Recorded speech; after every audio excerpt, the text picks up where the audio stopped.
I'm sorry to cut your meal for the end time. I'm sorry. Pwedeng kumain We can actually have a working talk. Okay, so before I will turn this off, I would like to make an emphasis, brothers and sisters, that as we do God's will and fulfill His plan for us, our marriages, our families, we will be humiliated, we will be attacked, and Satan will always find ways to destroy us, even in and out of the community. We will continue to destroy us, and we get hurt. And the most painful hurt is when it comes from our very own brothers and sisters. Amen. Yeah. Yun nga, yung mga most common, yung nagtatampo, hindi na-acknowledge, yung mga lahat ng hindi. Hindi na-acknowledge, hindi tinatawagan, hindi alam ang dahilan, hindi nagbabayad, lahat ng hindi. Anyway, and we will feel extreme pain that at times we may regret many things. Okay? And always remember this day when you will be confronted to think of ayoko na sa kopo. Yung question lang, saan ka pupunta? Find another community? Magsiserve na lang ako sa parish. I will just serve in the parish where I belong. Do you think that Satan will not be there? The hurt will still be there. Probably from the priests. Probably from your co-servants in the parish. You're supposed to be the first reading. Pinabigay na lang yung announcement sa iyo. Diba? Naka-high heel ka pa naman. Kasi first reading ka. Diba? So, but remember, Jesus was humiliated and deeply hurt. Though He did not have to, but He doesn't have to. Because He is a God. But yet He went through all that. That's what we saw in the video. We fight this battle Jesus' way. This is how Jesus is fighting the crisis.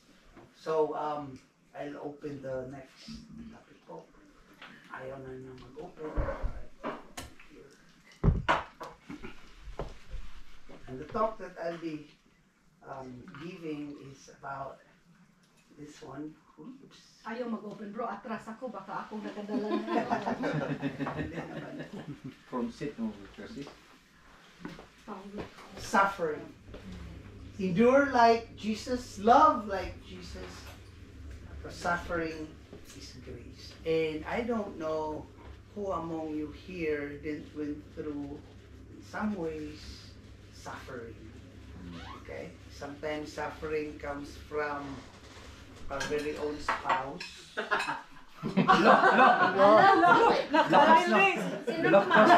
Binawi. Our very own children, and I will not ask you who among you went through. All of us were suffering. But here's the topic, the talk. Suffering is grace. And St. John Paul II wrote an apostolic exhortation on suffering. It's Salvifici Dolores, meaning redemptive suffering, to better help us understand the meaning of suffering and be mindful of the suffering of others. That's why sometimes yung may kakilala tayo, and sometimes we are very tolerant and very patient because we know that may dinadaanan yung tao. Yeah. So, when we say Salvifici, that's redemptive. Dolores means suffering, and that is to make safe or to save Dolores, of course, is pain. So pain can save. Suffering is redeeming. And he started apostolic exhortation in Colossians chapter 1 verse 24. Now I rejoice in my suffering for your sake, and in my flesh I complete what is lacking in Christ's afflictions for the sake of his body, that is the church. I made emphasis of what is lacking. What is lacking ba talaga sa suffering ni Christ? No? I'd like to share 6 points about suffering. But it says here, what is lacking in Christ's affliction? Christ gave himself as the perfect sacrifice for our redemption and forgiveness of our sins. Basically, there is no lacking in that sacrifice. Paul referred to our duty to respond to that offer of redemption by cooperating with the grace we are given. Such cooperation means seeking holiness, carrying our crosses, patiently enduring redemptive suffering, and keeping the moral law. That is what is lacking. The sacrifice was perfect. Anong kulang dun? Our cooperation. Diba? Our cooperation. Christ died, and many of people don't accept that he died for us. Now, first thing, pain or suffering is real. Do you agree? Yes. It's real. It exists. Suffering is a universal thing that accompanies man. It accompanies us. There's no escape to that. At every point on earth, in a certain sense, it coexists with him in this world, and thus demands to be constantly reconsidered. You can never get away with it. Suffering is there because of the fall. What God created was perfect. It was us. It was evil that made it really bad. Second, pain or suffering can lead us to greatness. Okay? Suffering seems to be particularly essential to the nature of man. It belongs to man's transcendence. Okay? It is one of those points in which man is in a certain sense destined to go beyond himself, and he is called to do this in a mysterious way.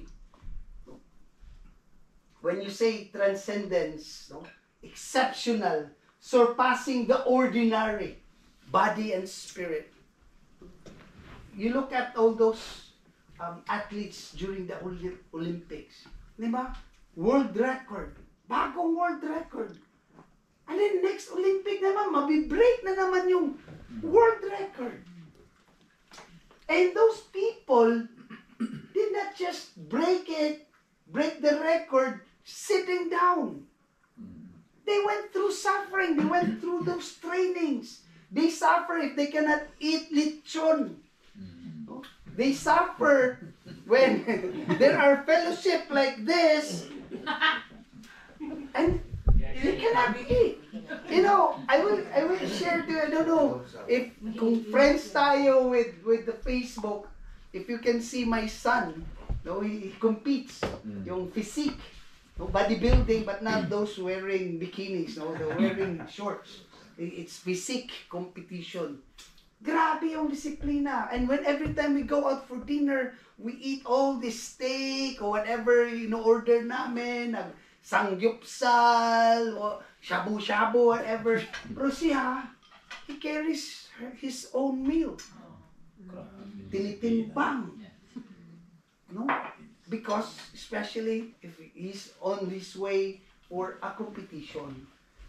Grabe yung discipline and the suffering, ikaw yung mga oil na tumutulong. Ano yun siya, asparagus lang, para siya kabayo. and these are the, ako, I used to do triathlon. Yung iba kasama ko mga triathlete, they sleep at 8 o'clock. And they wake up 5 a.m. to train. Ako matutulog 12 midnight kasi may household. Eh, ang tagal pa naman ng matapos, na-closing prayer na eh. Alam mo naman yung couples. Ang daming mga farewell stations. Diba? Babay dito, babay doon. Then babay ulit doon. Nakabukas na yung pinto, babay pa rin. Ang tagal. Ang daming stations. Then ako, I have to go home at 12 and have to wake up at 5. Grabe. Just to go. No? So, but what happens is that we go beyond. No? We go beyond. Kanina nga lang, di ba? Paakyat tayo. Walang stretching. Buti na lang. Naisipan ko mag-pray muna. Let's pray muna. Grabe yung mga paa. No? And then yung lungs, wala kasing stretching, walang warm up. Hindi pa bumubuka yung lungs mo. Nandun ka na, bumubuka na. Okay. So, yun. Eh, ito si brother A1. Brother A1. Umaakyat kami, nakipagkwentuhan pa. Brother, anong ginagawa? Oh,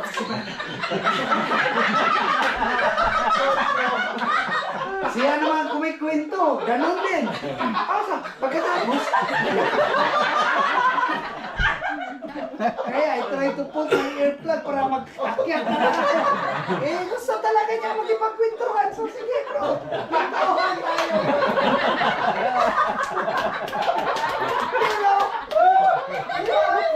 But we reached the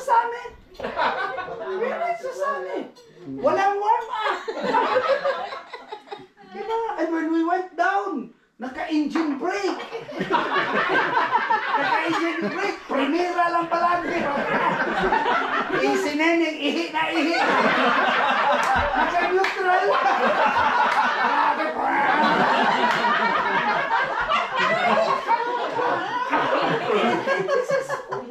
This is what we are. We are destined to go beyond ourselves. Because we are made for greatness. Who among us, brothers and sisters, that are here in Couples for Christ, na maging speaker ka? Tumatago nga ka. Si LP, natutulog. Ako natutulog ako. Gigisingin na lang, bro. Snacks na, bro. Grabe. Here I am. Who among us, when we were in college, never step on a stage and dance? Eh, ngayon, pag ganun-ganun.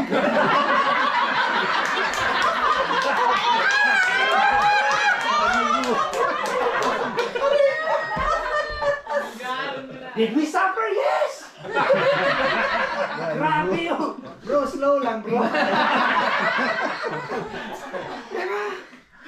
Because we are made for greatness. And we don't even expect the things that we do in Couples for Christ.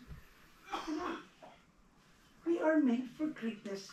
Third, pain or suffering is brought by evil. It is always be with us because of the fall. Man always put the question on suffering on God, not on the world from which evil comes from. Pag may suffering, kini-question na din, why Lord? Ba't hindi mo tanongin yung evil? Kung nagloko yung husband mo, i-blame mo si God. Hindi mo i-blame si evil. Kung nag-gambling yan, si Satanas. Hoy, Satanas, bakit? Bakit asawa ko pa? Diba? Why do we blame God? Yeah. Who brought evil? It's Satan. But we never blame Satan. And that is our enemy. That is our real enemy. Why is your husband drinking? Drinking is okay.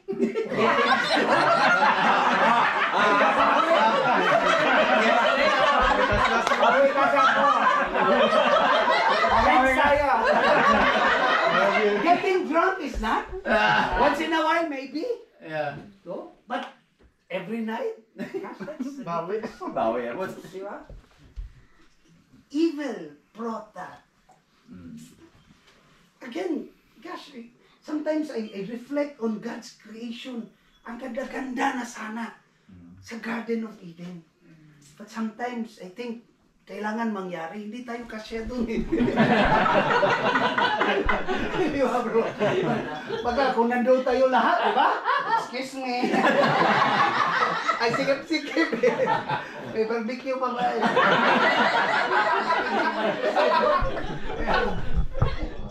Another one, pain or suffering strikes the innocent. Di ba? Even the very, you would say, the very holy person, sometimes you see him suffering. Very good example with that is Job. Job was is a very good man. Love na love niya si God, and God loves him. And here comes Satan, di ba? I don't know if you read the story of Job. And then, God is a very good God. Just saying hi to Satan, oh. Satanas, kumusta na? Ito, pa-walking-walking, paakyat-akyat, yung mga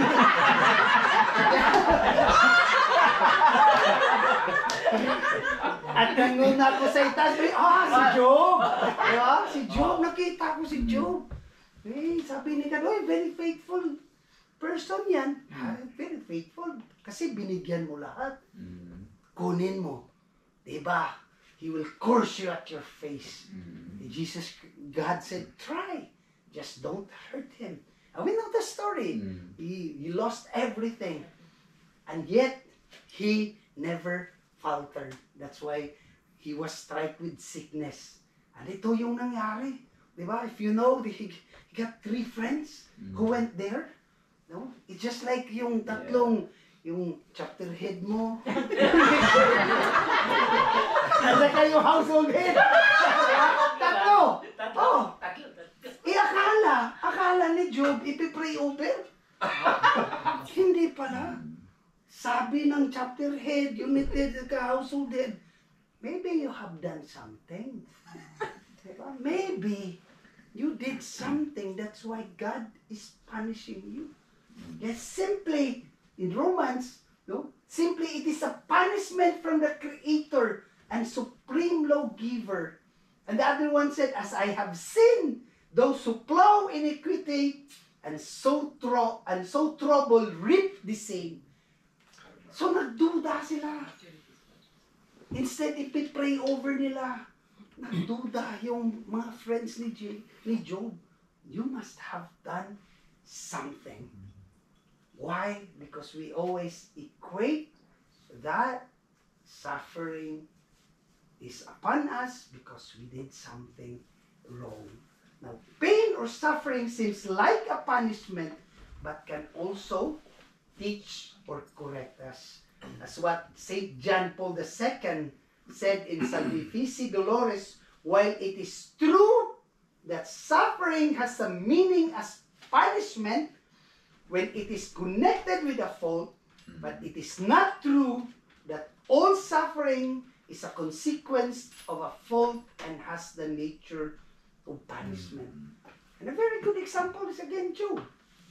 He did not do anything, but he suffered. And because of his faith, nag-times 2, nag-times 3 pa yung blessing.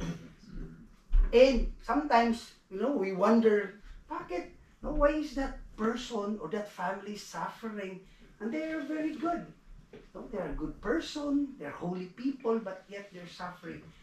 Sometimes it's because of the family tree healing. Because in Exodus, God said, if your ancestors will worship other gods, I will punish, not only from the 2nd, but the 3rd and the 4th generation. That's why family tree healing is also very, very important po. Because we don't know what our forefathers did. But not all, sabi pa ni St. John Paul II, not all suffering is because of a punishment, a consequence of a fault.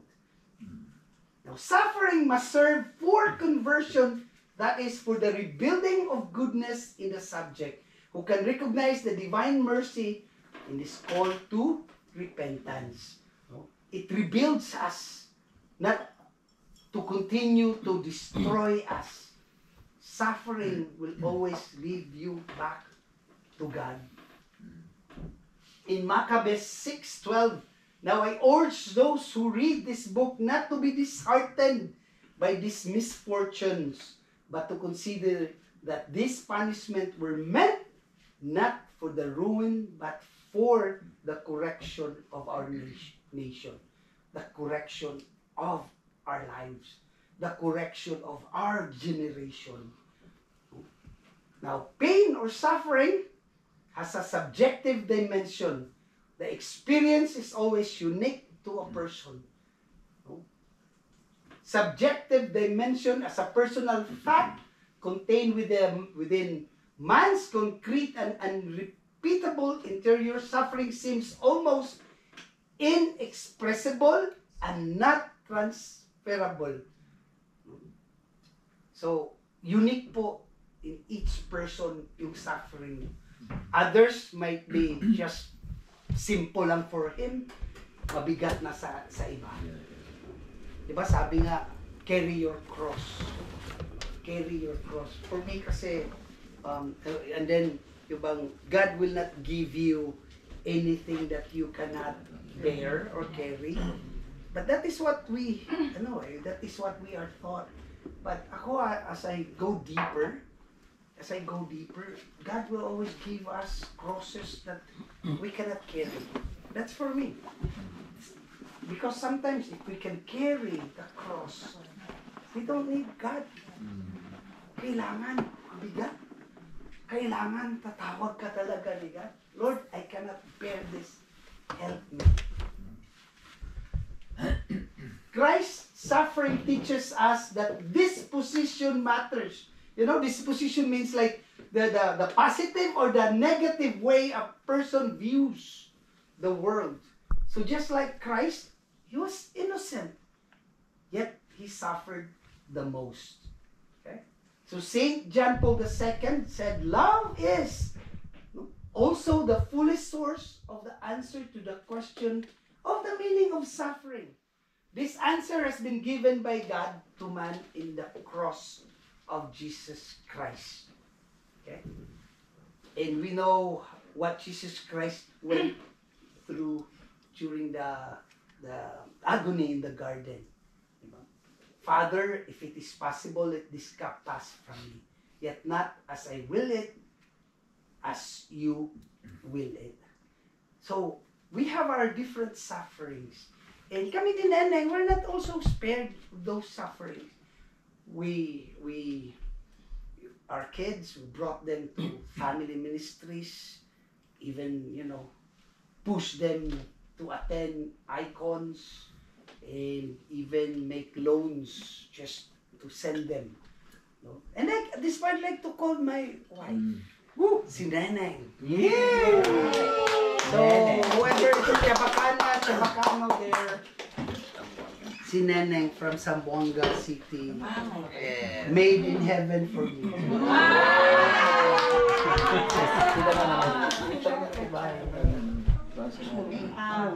Good evening po sa inyong lahat.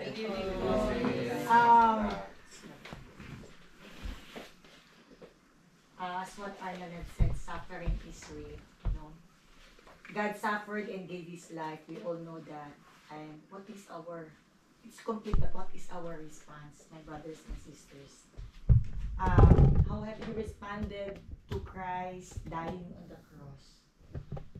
So, your yes to God, your pag-join nyo ng CLP, that's our response. Pero hindi pa talaga complete, no? So, alam nyo, yung mga attending GA, long trip, kahit walang tulog, attend lang si teaching, no? It's the yes, no? But somehow, the devil will slightly, may slightly na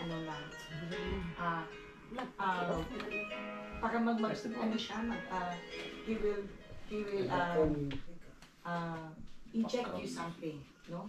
Slowly lang, slightly lang po yan. Like example, household head, no? Yung household head hindi nag-greet sa inyo ng birthday. Slight lang yan. Pero you will already feel, ay, yung household head ko hindi naman nag-greet. Alam niya birthday ko. That's a very slight lang, no? Pero, yun ang gagawin. Doon, that is where the devil will get in, no? So, chapter head tayo, tapos binaba yung service nyo, tatampo na, no? So, it happened to us po. In our service ni Arnel, we started also ganon, no? And, hindi ito in our, not a position because we did not apply, it's a service, no? And, during the time that when Arnel was already the mission head of Visayas, tapos binaba yung posisyon. Ang dami ng mga even leaders, you don't expect, even leaders will ask, ano nangyari? What happened? Sabi na, maybe it's the discernment of the leaders, no? Actually, did not affect us. It did not affect us, no? Because ang namin is to serve, no? So, hanggang sa ganun lang ang service namin. Bababa, aakyat, no? So, and we did not question God for 31 years. Basta 30 years na po kami sa community. No? And the second thing also, with the suffering, I will share, I think most of you heard about my sharing during the evangelization rally last year, who attended there, about my son who had HIV. And that time was, I was so down talaga, but I did not question God. I was asking na, anong pagkukulang namin, no? But yung yes namin to God, hindi talaga nagbago. It's ganito yan eh. Pag may nangyayari, doon na nagpa-fluctuate yung yes natin kay Lord, di ba? Para bang yung yes hindi na buo. So that did not happen to us. And we continued to serve. Until, that was 2017 when my son diagnosed with nag-HIV po siya. But in 2022, he got married. That's why I shared na he got married po 2022. And every time, we're so happy kasi yung wife accepted him kung ano talaga siya. And even sinabi na namin na aware ka ba na ganito ang anak namin? Will you love him? Love talaga niya. So, kahit na magkahawa siya, no? But, God is so good kasi every time mag-check sila, it's always undetected po. Undetected ng anak ko at saka yung wife niya. And what is another blessing po that nagkaanak sila last March, the baby is negative po. So yung the suffering that we felt, every time kasi mag-asawa sila, di ba?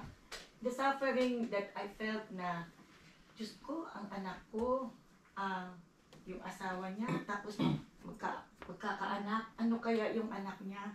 No, ganun. But our yes did not falter to God. Walang kupas po ang pag-yes. When we say yes, it's a yes to God. So, ngayon, that's the blessing because our granddaughter now is negative talaga. So, basta pag mag-serve tayo, just say yes and wala nang question po, no? Kung ano man mangyari, just hold on to God. So, yun lang po. Thank you.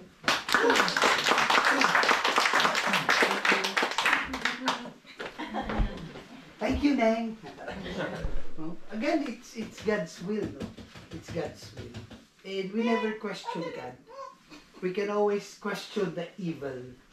Because why our son got into that sickness, it was because of living a double life. Very active in the community, at the same time very active in the worldly life.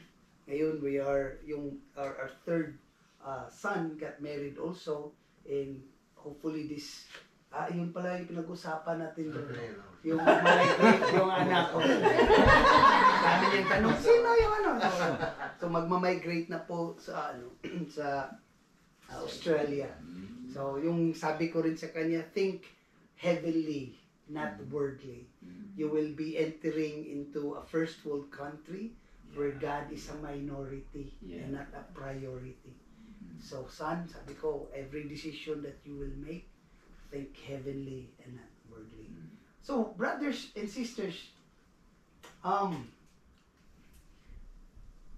in Romans 5 verse 3 to 5, and not only that, but we also boast in our sufferings. That's why we share our sufferings, even hindi pa tayo victorious, but we share, knowing that suffering produces endurance. No, I know some of you are going through at this very day, but yet you endured. And endurance produces character, and character produces hope. And hope does not disappoint us because God's love has been poured into our hearts through the Holy Spirit that has been given to us. So it is always there. Faith, hope, and love. For just as suffering of Christ are abundant for us, so also our consolation is abundant through Christ. So my dear brothers and sisters, there will be a lot of things that we will go through, but we continue to pray that God will continue to protect us, protect our relationship, and whoever God will add to the number, we should be there to love, accept, and of course, nag-a-adjust pa rin yung mga new members. Let us not impose to them right away in their faces na dapat ganito, dapat ganito. Ang tagal-tagal na namin, bago ka lang. Yung mga ganun na usapan, di ba? Ikaw, ano ka lang, ako nag-bishop na ako.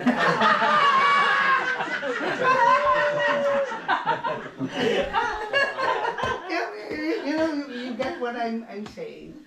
We welcome them and we love them, and let's journey with them.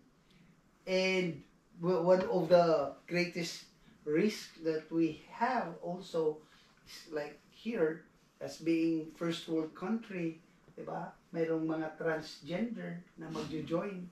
How are we to respond? Our international council has been studying all these things. What if my transgender? Are we going to accept them? The answer is yes. And I don't know, baka baguhin lang yung information sheet, not the male-female gender, but gender at birth. Okay? Gender at birth. Kasi the doctor will only pronounce two announcement. It's a boy, it's a girl. So, anong gender mo?